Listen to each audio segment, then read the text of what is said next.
जगन्नाथ शरणं नारायण शरणं मंगलं कमलापते मंगलं रमारमणं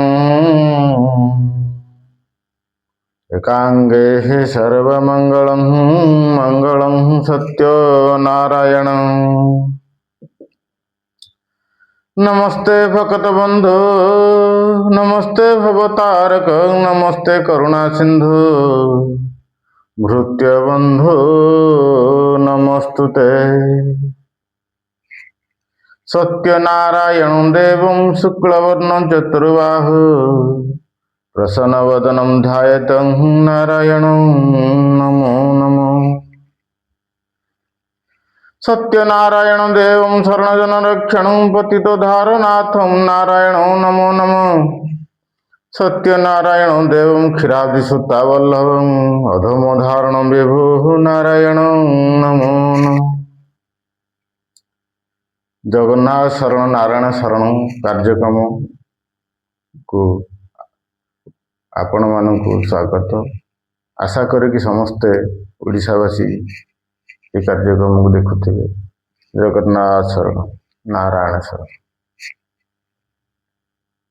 आपणक पई आज सुंदर गपटी प्राचीन काल रे ऋषि भरद्वाज बोली जड़े ऋषि पुत्र होती जबकीर्त से वेदशास्त्र रे पांडित्य अर्जन करने को चाहती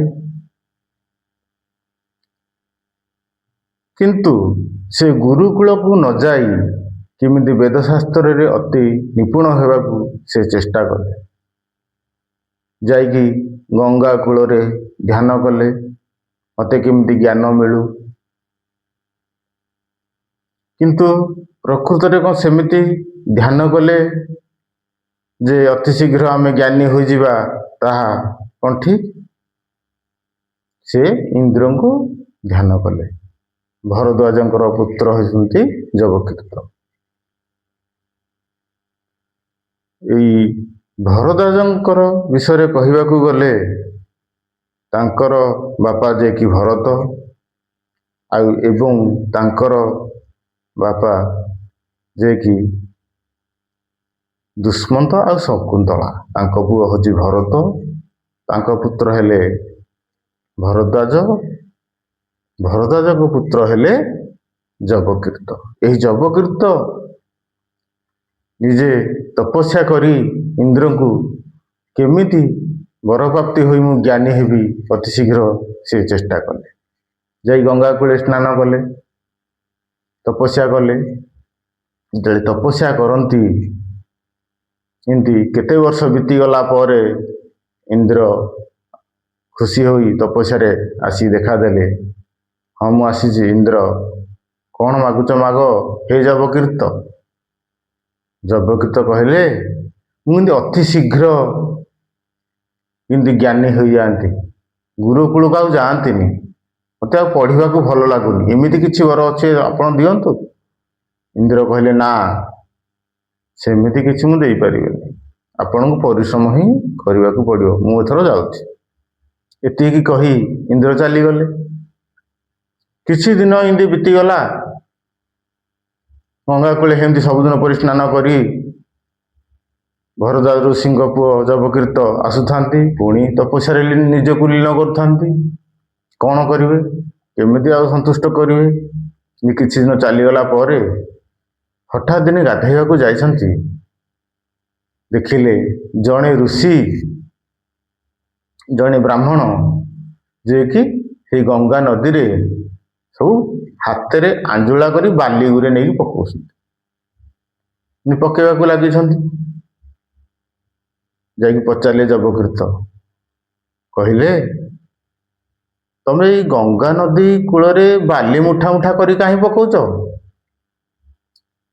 छद्मवेशी इंद्र ब्राह्मण वेश जे कि बाली मुठा मुठा कर पकाउछंती एक कथा चेचै देबाकू जे बिना गुरु रे किछि हुए नाही क्यों कले अरे मुठा मुठा कर कहीं पकाउच ब्राह्मण हसिले କାହିଁକି ପକଉଛି କି ସବୁ ଲୋକଙ୍କ ପାଇଁ ସୁବିଧା ହବ, ଲୋକମାନେ ସବୁ ଚାଲିକି ଯିବେ। ଏଠୁ ଗୋଟେ ବନ୍ଧଟେ କରିବାକୁ ମୁଁ ଚାହୁଁଛି। ଏକଥା ଯେମିତି ଶୁଣିଲେ ଏଇ ବାର୍ତ୍ତାଳାପୀ କଥା, ଏଇ ବାତୁଳ କଥା, ଜବକୀର୍ତ୍ତ ଏଠୁ ପୁଣି ହସିଲେ। କହିଲେ ଆରେ ମୁଠା ମୁଠା କରି ବାଲି ପକେଇଲେ କ'ଣ କେବେ ଏଇ ଗଙ୍ଗା ନଦୀର ସ୍ରୋତରେ କ'ଣ ବନ୍ଧଟିଏ ହେଇପାରିବ? ସେଥିପାଇଁ ବହୁତ କୌଶଳ ଦରକାର, ବହୁତ ପ୍ରଚେଷ୍ଟା କଲେ ମଧ୍ୟ ଏଇ ବାଲି ବନ୍ଧ ହେଇପାରିବନି। ତେଣୁକରି କାହିଁ ବାଲି ବନ୍ଧ ହବନି? ହେ ଜବକୀର୍ତ୍ତ, ବ୍ରାହ୍ମଣ ଛଦ୍ମବେଶୀ ଇନ୍ଦ୍ର କହୁଛନ୍ତି, ହେ ଜବକୀର୍ତ୍ତ, ଯଦି ବିନା ଗୁରୁରେ ପାଠ ପଢ଼ାରେ ଆପଣ ଜ୍ଞାନୀ ହେବାକୁ ଚାହାନ୍ତି, ଆଉ ବାଲି ବନ୍ଧ କରି କାହିଁକି ହବନି? ଏକଥା ସିଏ ଜାଣିଲେ ଯେ ପ୍ରକୃତରେ ଇନ୍ଦ୍ର ଛଦ୍ମବେଶ ହୋଇ ଆସିଥିଲେ। ମୁଁ ଯାହାକୁ ତପସ୍ୟା କରିଥିଲି, କିନ୍ତୁ ମୋତେ ଗୁରୁକୂଳକୁ ଯାଇ ସାଧନା କରିବାକୁ ପଡ଼ିବ। ଭକତି ବୈରାଗ ସାଧନେ ହୁଏ ସଂଯମ ଶିକ୍ଷା, ଗୁରୁକୁ ସ୍ମରଣ କରିଲେ ତାହା ଦୁଃଖରେ ଲେଖା। ବିଷୟ ବାସନା ତୁଟଇ ଚିନ୍ତା କଲେ ଗୁରୁଙ୍କୁ, ବିଷୟଟି ବିଷ ଜଗତେ ଗ୍ରାସୁ ଥାଏ ଲୋକଙ୍କୁ। ଗୁରୁ ପାଦ ପଦ୍ମ ତୀରରେ ଭବ ସାଗର ତର, ଧର୍ମ ନିତ୍ୟ ସଙ୍ଗ କରିଣ ଜନ ଧନେ ନ ମର। ଅପ୍ରତ୍ୟକ୍ଷ ହୁଏ ପ୍ରତ୍ୟକ୍ଷ ସେବି ଉତ୍ତମ ଗୁରୁ, ଈଶ୍ୱରାନୁଭାବ ହୁଅଇ ଶ୍ରେଷ୍ଠ ଧର୍ମ ବଳରୁ। ଦେଖନ୍ତୁ ବାୟା ଗୀତା କେମିତି କରେ। ବିରତି ପଥରେ ଗମନ ଏକ ମାତ୍ର ହିଁ ଯୋଗ, ଗୁରୁଙ୍କୁ ସ୍ମରଣ କରିଲେ ତାହା ହୁଅଇ ଭୋଗ। ତାଙ୍କରି କରୁଣା ଜୀବକୁ ଦିଏ ଆନନ୍ଦ ନୀତି, ଶ୍ରୀଗୁରୁ ପ୍ରେମଙ୍କ ପୁରୁଷ ପ୍ରେମ ମନ୍ତ୍ର ଦିଅନ୍ତି। ଜବକୀର୍ତ୍ତଙ୍କର ଶେଷରେ ଆଖି ଖୋଲିଗଲା। ସେ ବୁଝିପାଇଲେ ସଫଳତା ପାଇଁ ମୋତେ, ଜ୍ଞାନ ପ୍ରାପ୍ତି ପାଇଁ ମୋତେ କୌଣସି ନା କୌଣସି ଗୁରୁଙ୍କ ନିକଟକୁ ଯାଇ ମୋତେ ସାଧନ କରିବାକୁ ହେବ। ଭିତରେ ଧୈର୍ଯ୍ୟ ଥିଲେ ସବୁ ସମସ୍ୟା ସମାଧାନ ହୋଇପାରେ।